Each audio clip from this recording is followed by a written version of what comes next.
Welcome to the Dental Podcast. Hey, thanks for having me. It's really great to be here. Okay, so picture this scenario for a second. Mm. You have, you finally pulled the trigger. Right. You invested the money, you sat in the dentist chair, you put in the time, and you got the professional teeth whitening.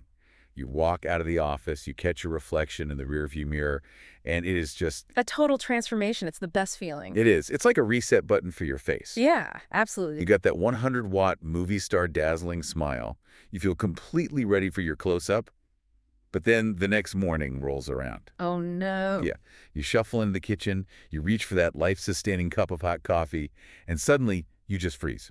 The panic sets in right there. Total terror. You're thinking, wait, can I drink this? Is this going to ruin everything I just paid for? What about that glass of Pinot Noir I have planned for dinner tonight? It is a genuinely valid fear. And honestly, that moment of hesitation, that is exactly where the battle for your new smile is won or lost. Wow. Because a lot of people accidentally undo all that expensive work in the first 24 to 48 hours. That is the absolute nightmare scenario. So today we are going on a rescue mission.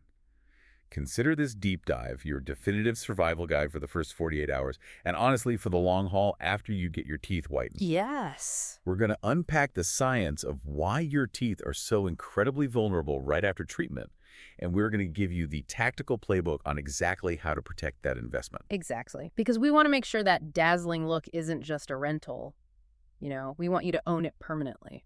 Right. And to guide us through this, we are digging into some really fantastic resources from Dental and MedSpa. Yeah, they've got some great material. They're based in Arlington Heights, Illinois, and they have put together some very serious protocols on this post-whitening smile maintenance. And I think it's really worth noting exactly who is behind this advice because the source really matters here. Oh, for sure. This practice is led by Dr. Poles. He's a dentist with over a decade of experience. And what I found fascinating while reading through his background is that he really bridges the gap between, immediate cosmetic desires. Like, I want white teeth yesterday. Right, exactly. He bridges that with long-term oral health. Right, because he handles everything from traumatic dental injuries to full smile makeovers. So this isn't just some internet influencer giving tips. This is actual clinical advice. Precisely. It's grounded in science. So let's get into the nitty-gritty. Segment 1, the vulnerability window.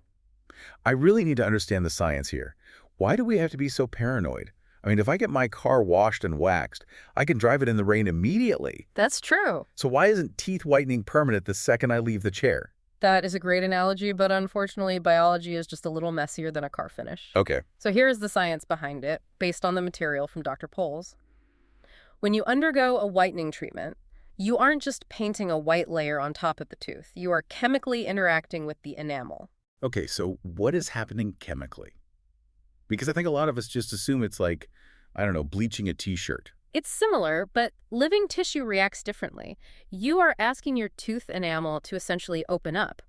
The whitening agents, which are usually some form of hydrogen peroxide or carbamide peroxide, they need to actually penetrate the surface to lift those deep-set organic stains. Open up sounds, well, a little drafty. In a way, it is. The technical result is that immediately after the procedure, your tooth enamel temporarily softens, and more importantly, the teeth become dehydrated. Dehydrated? I didn't even know teeth held water. They do. Teeth are porous, and during the whitening process, that moisture is pulled out to allow the whitening agent in. Wow. So think of your teeth like a sponge. When a sponge is bone dry, what does it want to do? It wants to soak up the very first liquid it touches. It's thirsty. Bingo. And that is the vulnerability. Dr. Poles' guide emphasizes that during those first 48 hours, your teeth are essentially dry sponges with open pores.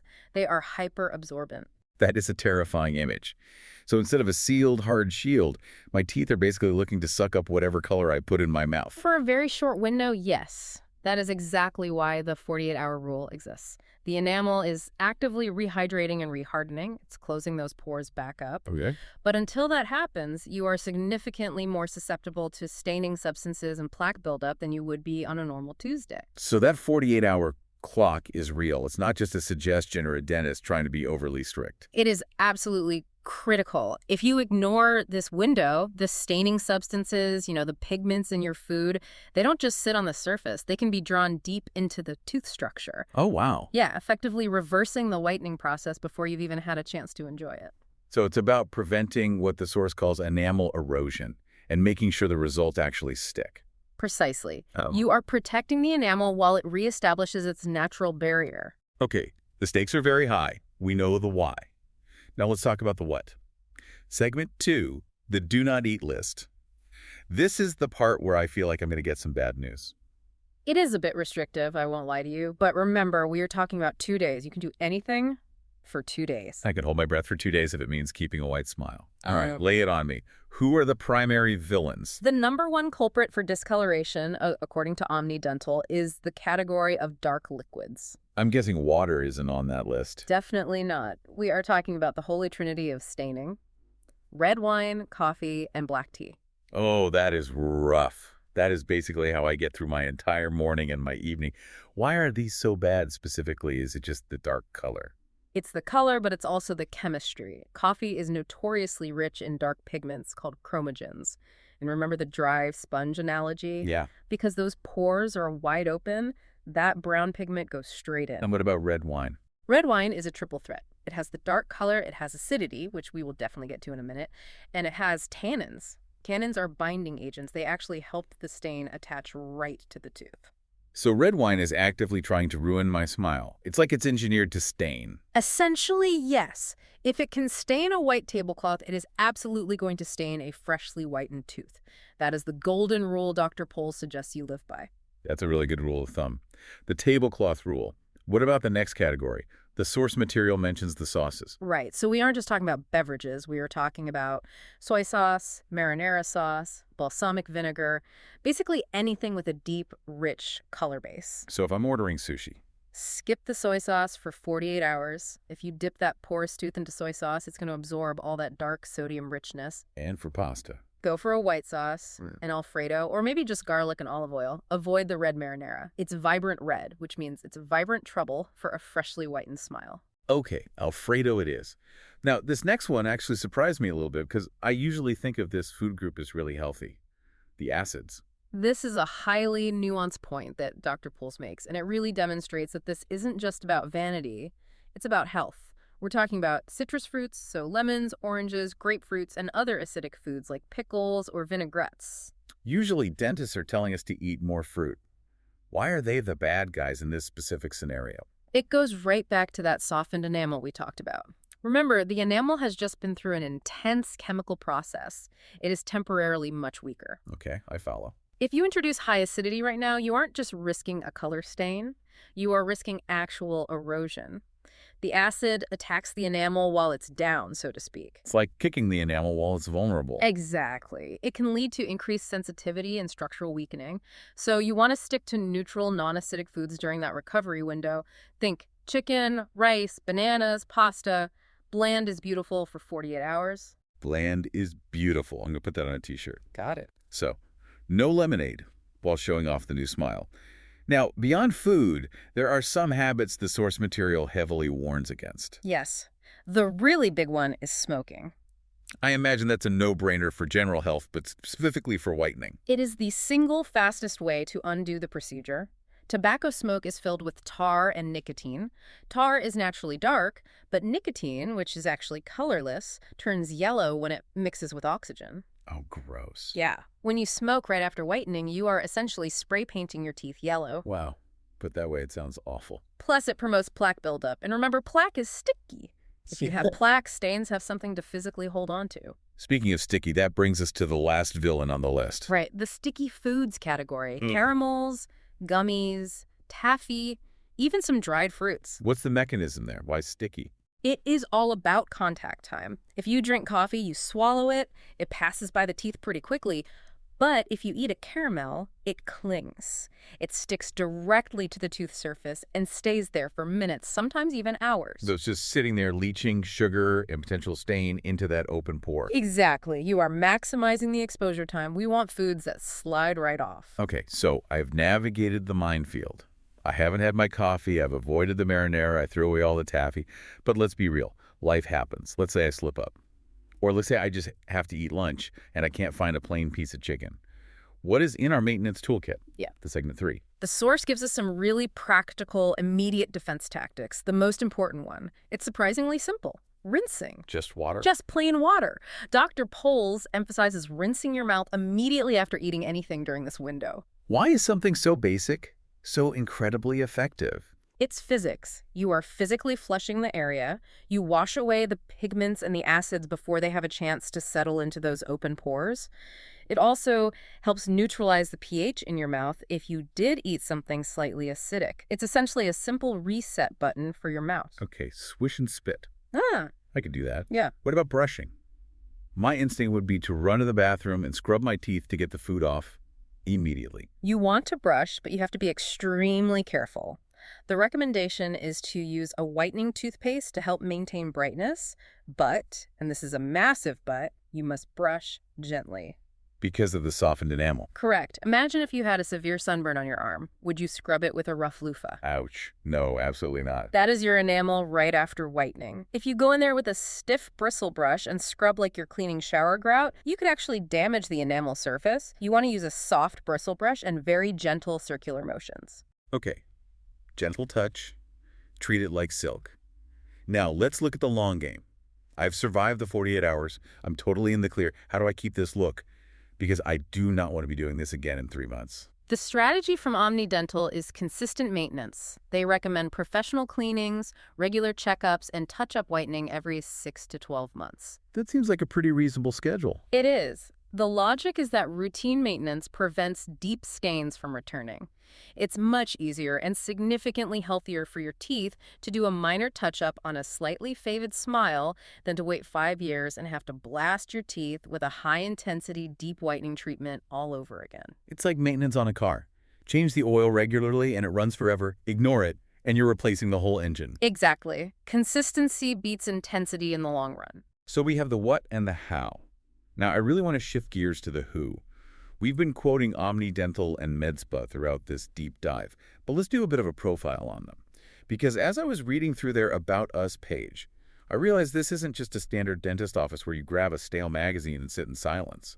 No, not at all. It is quite a unique setup. So physically, they are located at 305 East Rand Road in Arlington Heights, Illinois. But let's talk about the vibe. How do they describe themselves in the material? They use words like vibrant community and a patient-first mentality. They talk a lot about creating a relaxing environment. Which, let's be honest, is huge. Dental anxiety is a very real thing for millions of people. It is. A lot of people avoid the dentist purely out of fear. So knowing that a practice prioritizes comfort and completely stress-free visits makes a massive difference in whether someone actually books that appointment. And they aren't just serving Arlington Heights. I was looking at their service area, and they list a pretty extensive network. They serve Buffalo Grove, Palatine, Mount Prospect, Rolling Meadows, Schaumburg, Wheeling, Des Plaines, and Elk Grove Village. Wow, so they really cover that whole northwest suburban ecosystem. It's a true regional hub.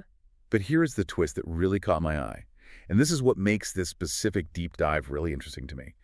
It is called Omni Dental and MedSpa.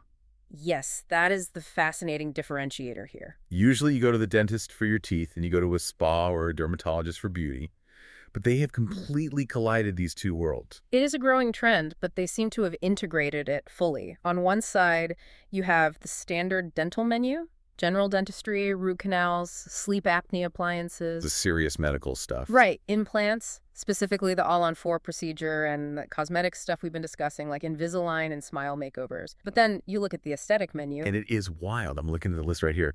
Botox and fillers. Microneedling. PRP, that's platelet-rich fibrin. Right. Correct. That's where they use your own platelets to accelerate healing or rejuvenate the skin. And laser hair removal. Even body sculpting. It is a complete one-stop shop. And when you think about it, there is a very deep logic to it. Think about who knows the structure of the human face better than anyone else. A dentist. Exactly. A dentist spends their entire career studying the musculature, the nerves, the skeletal structure of the lower face. Dr. Poles has that deep, precise anatomical knowledge. That's a really good point. I hadn't thought about that. I would absolutely trust someone who knows exactly where the trigeminal nerve is over someone who just took a weekend certification course. Exactly. So trusting them with injectables or facial aesthetics actually makes perfect sense. They approach it from a medical and anatomical perspective, not just a superficial one. And it's interesting to see they also maintain the family practice aspect. They aren't too posh to treat kids. They treat everyone from toddlers to seniors. So you can literally bring your toddler for a checkup, get your own teeth whitened, and maybe schedule some body sculpting all in the exact same place. Talk about efficiency. Yeah. And Dr. Pohl specializes in dental injuries and emergencies, too. So if your kid knocks a tooth out at soccer practice, they handle that, too. Yeah. It really is fully comprehensive. We should also touch on the how regarding their equipment. We are always interested in the tech stack behind these operations. Yes, segment 5. The source material specifically highlights their advanced technology, and they clarify that this isn't just for show. It allows for better accuracy in diagnosis and, importantly, conservative treatments. I want to pause on that word. What does conservative mean in a dental context? Does it mean they just don't like change? No, quite the opposite. In dentistry, conservative means preserving as much of the natural tooth structure as physically possible. It means being minimally invasive. Ah, okay. That makes sense. Old school dentistry often involved cutting away a lot of the tooth just to fix a cavity. Advanced tech often allows a dentist to spot a problem super early and fix it with a tiny intervention, rather than waiting until it needs a massive drill or a full crown. I like the sound of that. Less drilling is always better in my book. Agreed. And they also mentioned being an environmentally conscious dental practice. Oh, which is really cool. I feel like medical waste is a huge issue, all those single-use plastics and disposables. So hearing about sustainable practices in a dental office is genuinely refreshing. It shows a very holistic mindset. They care about the patient's smile, their face, their body, and the environment they live in. It's a very modern approach to healthcare. So let's wrap this up. We have covered a lot of ground in this deep dive, from the chemistry of chromogens to the anatomy of the face. We really have. If we had to boil it down to a postcard-sized takeaway for our listener who is sitting there right now with freshly whitened teeth, terrified to open their mouth, what is it? The takeaway is discipline. The key to a white smile is strict discipline in those first 48 hours. No wine, no coffee, no acid. Treat your teeth like fine silk. Don't spill anything on them. And then just consistent maintenance thereafter. And if you are in the Illinois area, maybe you're in Schaumburg or Wheeling, and you want to find these guys, how do they do it? You can reach Omni Dental at 847-483-8833. Or you can just go to their website. They have a book an appointment feature right there online, which makes it super easy. Easy enough. 847-483-8833. And before we go, I want to leave the listener with a final thought. Mm-hmm. We talked about this fascinating collision of dentistry and the med spa. Yeah. It raises this really interesting idea about how we view ourselves. Yeah. We used to rigidly compartmentalize, here's my doctor for health, and here is my spa for beauty. Right, they were totally different worlds entirely. But Omni Dental combines root canals, which is about saving a tooth from infection, a purely medical need, with body sculpting and Botox. That is a very wide spectrum. It suggests that a smile makeover is just one part of a total self-care routine. Perhaps we should start viewing dental health and aesthetic beauty as completely separate categories. They are both fundamentally about how we present ourselves to the world and how we feel in our own skin. It's all connected. I love that. It's not just about teeth. It's about overall confidence. Exactly. Yeah. Well, thank you for unpacking that with us. And to you listening, good luck with the 48-hour coffee withdrawal. You can do it. It's definitely worth it for the smile. We will catch you on the next deep dive. Take care.